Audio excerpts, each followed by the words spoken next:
Se você não consegue vencer o jogo, se você não consegue resolver o quebra-cabeças, você não passa de um perdedor. Eu sou Thiago Krasevski, seja muito bem-vindo a esse canal. Esse vídeo envolve o Nier e o conceito de se entender através da frase do personagem. Então eu peço por gentileza que você não estranhe o tanto de assuntos variáveis e diferentes que serão abordados ao longo desse vídeo, pois no final a conclusão será ou confusa ou enigmática para você de qualquer forma. E caso você goste desse vídeo, eu quero contar com seu like e sua inscrição, fechou? O Nier tem uma forma de raciocínio que com certeza seria prejudicial a um ser humano. Afinal, nós somos seres humanos, erramos tanto em atitude quanto em pensamentos. Mas você se questionou se essa mentalidade realmente é prejudicial? Questione-se, pois ao longo desse vídeo eu vou me contradizer. Eu me lembro do meu passado, quando eu era alguém extremamente movido por minhas ideologias religiosas, e eu me deparei com um professor que pensava o oposto de mim. E quando eu lembro disso, eu até sinto vergonha de quem eu fui, porque eu tentava convencer o meu professor constantemente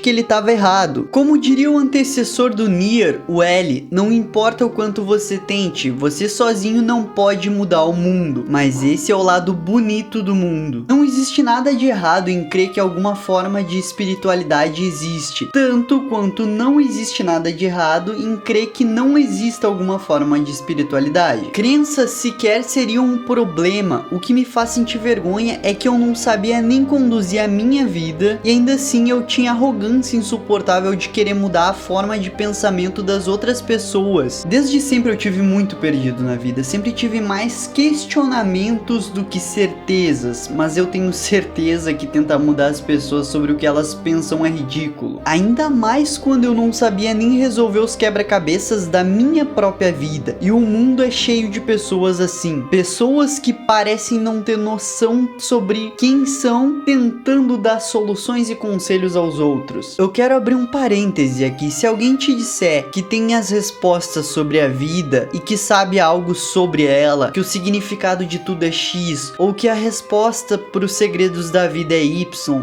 não acredita nessas pessoas. Possivelmente são charlatões tentando te enganar. Como disse o Lucas Inutilismo em um dos vídeos dele, a maneira mais eficaz de estar errado é tendo certeza que você está certo. Eu na minha adolescência tava lá cheio de arrogância, sem um norte na vida, criticando aos outros, até que um dia eu me revoltei e percebi que eu não entendia nada sobre nada. Então eu me concentrei na única coisa que poderia de fato mudar a minha vida. Eu me concentrei na leitura, que é com certeza a coisa mais importante da vida de qualquer ser humano. E eu percebi que os meus pensamentos, minhas ideologias eram perigosas. Eu penso que o Thiago com 16 anos tinha uma ideologia tão perigosa quanto as pessoas da Idade Média que colocavam mulheres que supostamente eram bruxas em uma fogueira. Hoje em dia eu percebo que eu me deixei levar por pessoas que me diziam ter as respostas das coisas. Eu fui cego com as ideologias. Foi um erro completamente meu. Mas o resultado de abrir os olhos me levou a virar uma pessoa pró-humanidade, que defende que cada um seja diferente e pense o oposto de mim,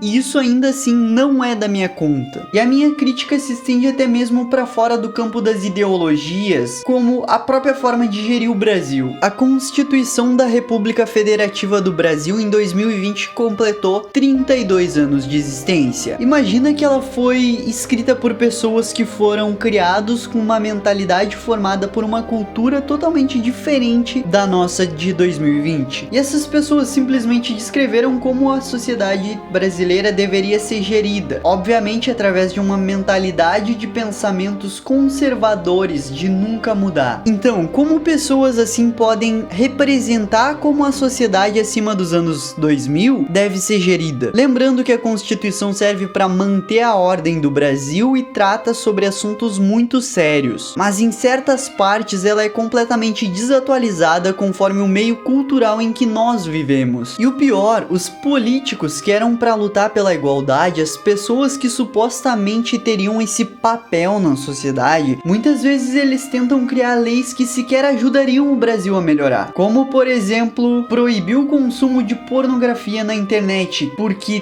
teoricamente isso está contra o que a Bíblia fala. E o pior, o cara que tentou propor isso é um membro religioso ativo que há pouco tempo atrás saiu em escândalos na mídia por ter traído a própria esposa e sido exposto publicamente. E ele admitiu o seu erro de ter se envolvido com outra mulher, e segundo ele admitindo o próprio erro, agora ele está salvo. Ai, cara, tudo bem. Não vou criticar isso. Você consegue compreender que algumas pessoas querem colocar a ideologia delas goela abaixo dos outros seres humanos? Aí eu me pergunto, como que um cara assim quer pregar uma ideologia que ele nem mesmo segue? Como? Será que ele já se questionou se ele tá resolvendo os quebra-cabeças da própria vida? Eu acho que ele deveria assistir mais anime e refletir sobre a vida. O Brasil enfrenta sérios problemas de segurança e saúde, e as pessoas que deveriam se preocupar com isso estão preocupadas com o que as outras pessoas pensam ideologicamente e como agem. Se você não é de esquerda ou de direita ou da minha religião, você não tem direitos. Eles tentam privar as pessoas de coisas que nem fazem sentido, em vez de lutar pela verdadeira igualdade e pelo fim da ignorância. Por que não lutar independente da tua ideologia, por direitos iguais a todos que estão vivos?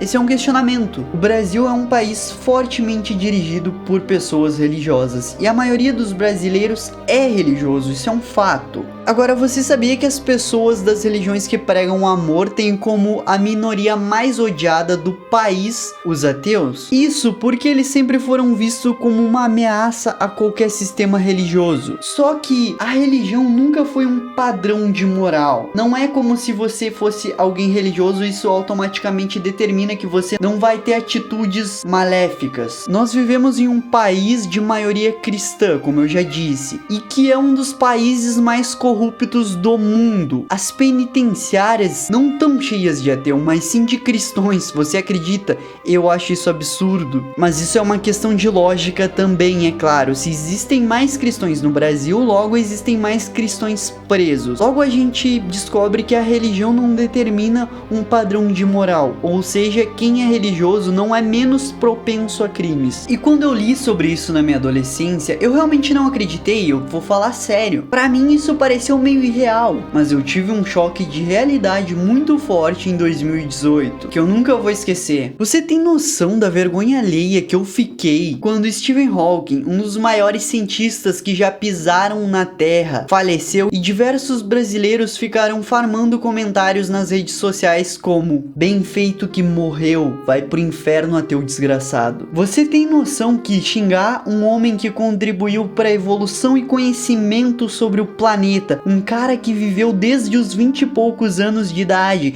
em uma cadeira de roda e conseguiu contribuir para a humanidade com conhecimentos de valores inestimáveis, um verdadeiro guerreiro, com certeza um dos seres humanos mais admiráveis da história por todas as conquistas que ele realizou, mesmo tendo tanta coisa para dar errado na vida dele. Pensa que ele é mais odiado do que criminosos no Brasil. Isso é chocante, isso dói. Você tem direito e liberdade de pensar o que quiser, assim como eu tenho liberdade do mesmo. E é claro que eu não tenho moral para criticar isso, porque no fundo eu sei que as pessoas radicais ideológicas partem do mesmo viés que era o norte do Thiago no passado, tentando mudar aos outros sem nem sequer ter controle da própria vida. Porque sejamos sinceros, é muito mais fácil se focar em algo e nunca se questionar na possibilidade de estar errado. É muito mais fácil fechar os olhos perante os furos que a realidade apresenta nua e crua na tua frente. É muito menos desgastante pensar: se eu já cheguei até os 17 anos pensando em algo,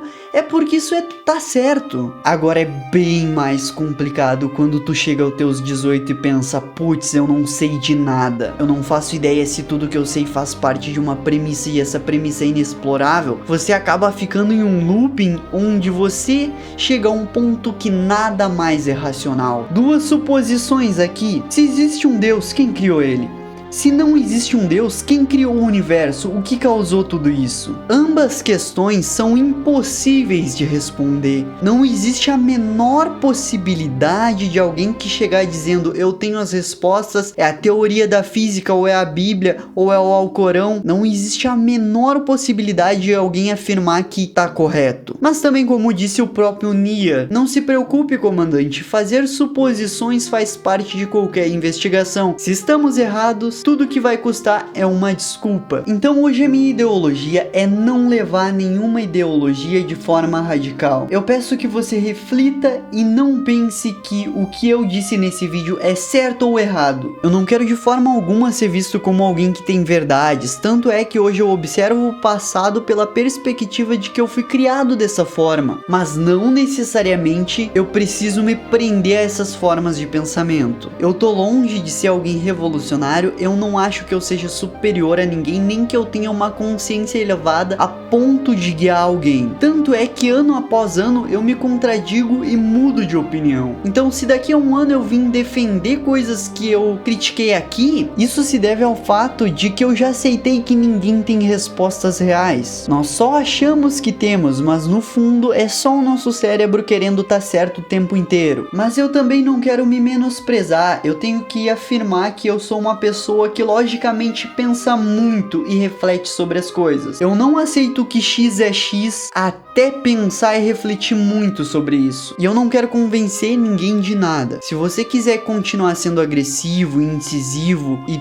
pensar que só você está correto no mundo inteiro, tranquilo, irmão, segue teu caminho. Eu só quero debater e conversar de forma civilizada e racional. Eu não sou alguém privilegiado pela sociedade, embora, é claro, eu tenha alguns privilégios que são inegáveis. Por exemplo, eu não nasci com nenhuma deficiência que me impossibilita fazer certas coisas, eu não nasci no meio da Cracolândia, porém eu vim de uma família extremamente pobre e simples. Até os meus 11 anos eu vivi em uma vila que ficava a cerca de 30 quilômetros de uma cidade. Nessa vila moravam mais ou menos 30 moradores, ou seja, quando meus pais se mudaram para a cidade, que continha 65 mil habitantes, eu parecia um bicho do mato perto das outras crianças. Enquanto eles cresceram socializando, eu cresci no meio das árvores. Eram diferenças incrivelmente notáveis entre eu e os outros. Tanto é que eu sofri com todo tipo de discriminação na escola, tanto por parte de alunos quanto por parte de professores. Eu sou alguém que foi extremamente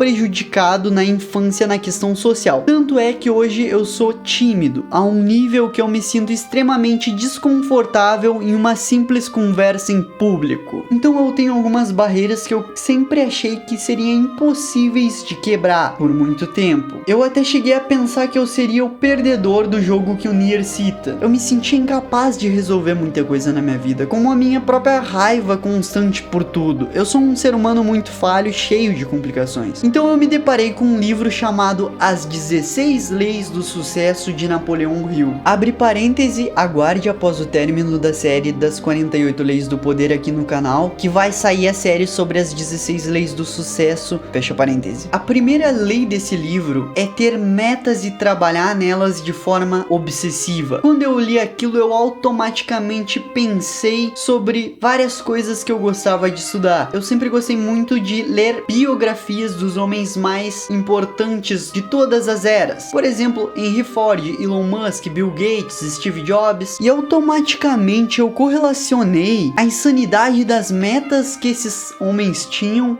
muito à frente do tempo deles, com o sucesso que eles conseguiram atingir na vida. E realmente, tudo partiu deles terem metas bem estabelecidas na vida deles e trabalharem em prol disso. Pensa aí no maior empresário, no cara mais admirável pra você. Agora pensa no que o Nier disse em primeira pessoa. Se eu não resolver o quebra-cabeça, então eu não sou nada além de um perdedor. É muito provável que essa seja a mentalidade dos homens mais bem-sucedidos do mundo. Jack Ma, o homem mais rico da China e possivelmente o maior empreendedor de lá, diz que as pessoas que trabalham menos de 12 horas por dia não irão sentir a felicidade e as recompensas de um trabalho duro. Embora eu concorde que trabalhar trabalhador é realmente gratificante depende muito de uma variável, que é se você ama ou não o que faz. Porque se você não ama, isso vai te matar em pouco tempo. Trabalhar 12 horas vai ser extremamente desgastante. Agora, se você ama, trabalhar 12 horas por dia vai ser rejuvenescedor para você. Só que é muito difícil encontrar algo que a gente ama. O Charles Chaplin nos diz o seguinte: o amor perfeito é a mais bela das frustrações, pois está acima do que se pode exprimir. Ou seja, o amor é desejar as coisas que não temos. Nós nunca vamos conseguir expressar e materializar o amor. Não amamos o que já possuímos, e sim o que não temos ou o que queremos ter para nós. E a vida como Nier nos propõe é resolver o próximo quebra-cabeças e o próximo, e assim sucessivamente até partir desse mundo. E quando você se tranca em algum desses quebra-cabeças, você fracassa. E existem diversos tipos de quebra-cabeças: os emocionais, os financeiros, os familiares e etc. Por isso que os profissionais que chegaram ao ápice da carreira continuam sempre mais ferozes, querendo conquistar mais coisas ainda. O amor é um desejo de construir, de ter, de ser, de fugir de si mesmo, de conquistar o inconquistável. As pessoas mais felizes desse mundo são as que têm um forte desejo de construir algo dentro de si. Eu acho que eu traduziria o amor como uma forte vontade. Agora, o meu amor e o seu amor diferem muita coisa. Você tem que se conhecer para descobrir o seu amor. Desde pequeno existe um desejo em mim em ajudar as pessoas, e eu acho que é isso que faz o meu coração pulsar. Assim como o que faz o coração do Elon Musk pulsar é o desejo de colonizar Marte. E eu tenho certeza que tanto eu quanto o Elon Musk, assim como o Nier, nos sentiríamos fracassados se não estivéssemos resolvendo coisas relacionadas aos problemas que o amor causa na nossa vida. Me desculpem não ter focado tanto no personagem Nier. Eu tenho uma veia de questionamentos muito forte dentro de mim. Mas a frase do Nier: se você não consegue vencer o jogo, se você não consegue resolver o quebra-cabeças, você não passa de um perdedor, me fez pensar muito sobre as pessoas que pegam os blocos separados de um quebra-cabeça chamado vida e tem eles como a verdadeira razão absoluta de tudo, em vez de tentar encaixar eles e formar a bela paisagem que seria a sua própria história de vida. Se você gostou desse vídeo, eu peço por gentileza que deixe seu like, clique no botãozinho de inscrever-se aqui embaixo, que é muito importante para nós batermos a meta de 100 mil inscritos até o final de 2021. Meus queridos amigos, esse foi o vídeo de hoje e até a próxima.